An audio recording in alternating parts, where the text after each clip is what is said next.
संभाजीनगरमधील उद्योजक संतोष लड्डा यांच्या घरावरचा दरोडा प्रकरणात संशयित आरोपी अमोल खोतकर हा एन्काउंटरमध्ये मारला गेलाय।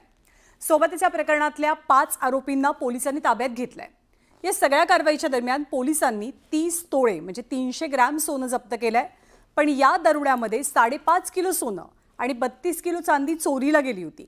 त्यामुळे उरलेला हा सगळा मुद्देमाल नेमका गेलाय कुठे हा प्रश्न उपस्थित झालाय।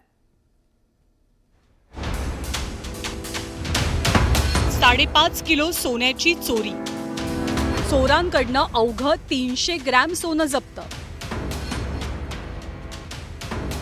उर्वरित सोन्याचं गौडबंगाल काय? छत्रपती संभाजीनगरच्या वाळूजमध्ये उद्योजक संतोष लड्डा यांच्या घरी धाडसी दरोडा टाकला गेला। या दरोड्यामध्ये तब्बल 5.5 किलो सोनं आणि 32 किलो चांदीची लूट झाली। या दरोड्यामधील संशयित आरोपी अमोल खोतकरला पोलिसांनी एन्काउंटरमध्ये ठार केलं। मात्र सध्या जोरदार चर्चा रंगली आहे ती लुटीमधल्या 5.5 किलो सोन्याची। पोलिसांच्या दाव्यानुसार मृत अमोल हाच दरोड्याचा खरा सूत्रधार होता आणि लूट केलेलं सगळं सोनं त्याच्याकडेच होतं। दरोड्यामध्ये एकूण 5 किलो 500 ग्रॅम सोनं लुटलं गेलं। त्यापैकी पोलिसांनी हस्तगत केलंय केवळ 300 ग्रॅम सोनं। मग उरलेलं सोनं कुणाकडे हा सगळ्यात मोठा प्रश्न पडलाय। या लुटीतलं सर्व सोनं अमोल खोतकरकडे असल्याचा दावा या दरोड्यामधल्या आरोपींचा आणि पोलिसांचा आहे। तर आता अमोल खोतकरनं हे सोनं नेमकं कुठे लपवलंय किंवा ते कुणाला दिलंय हे प्रश्न अनुत्तरित आहेत। या प्रकरणात खुद्द पालकमंत्री संजय शिरसाट यांनी लक्ष घातलंय। त्यांनी पोलीस आयुक्त प्रवीण पवार यांची भेट घेतली। त्यांनी दरोड्यामध्ये किती सोनं लुटलं, लुटीतलं सोनं कुठे आहे असे अनेक प्रश्न पोलिसांना विचारले। त्याच्यामध्ये जे सोनं सगळ्यांची जी शंका आहे की 5.5 किलो 5 किलो जे काही सोनं असेल त्यातलं 32 तोळे रिकवर झालेलं, बाकीचं काय झालं, कुठं गेलं, तर त्या संदर्भात त्यांचा योग्य दिशेने तपास चालू आहे। त्याच्यामध्ये आणखीन आरोपी पकडले जाण्याची शक्यता आहे, नाकारता येत नाही। परंतु त्यांनाही सूचना दिल्यात की कोणताही दबाव जर आला तर त्याला तुम्ही दाद देऊ नका।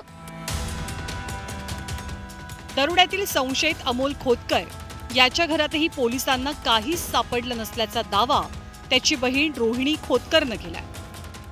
हो, माझ्या घरात त्यांनी जवळपास 5-5:30च्या दरम्यान घरात येऊन प्रत्येक वस्तूची तपासणी केली। प्रत्येक छोटी ना छोटी वस्तू त्यांनी पडताळून बघितली, पूर्ण छानबीन केली। पूर्ण घरात अस्तव्यस्त केलेलं आहे माझ्या।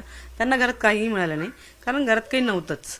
आणि हे जे सगळं प्रकरण चालू आहे हे सगळं फेक चालू आहे, हे आपल्यालाही माहिती आहे, सगळ्या मीडियाला माहिती, सगळ्या लोकांना माहिती।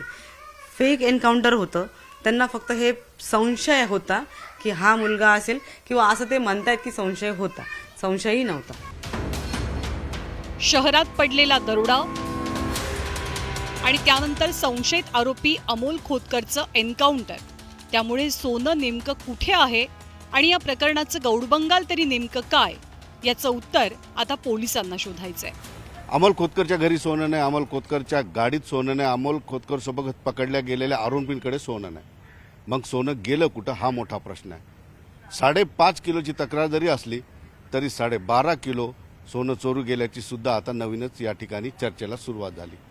सुधीर जाधवसह सिद्धार्थ गोदाम, न्यूज 18 लोकमत, छत्रपती संभाजीनगर।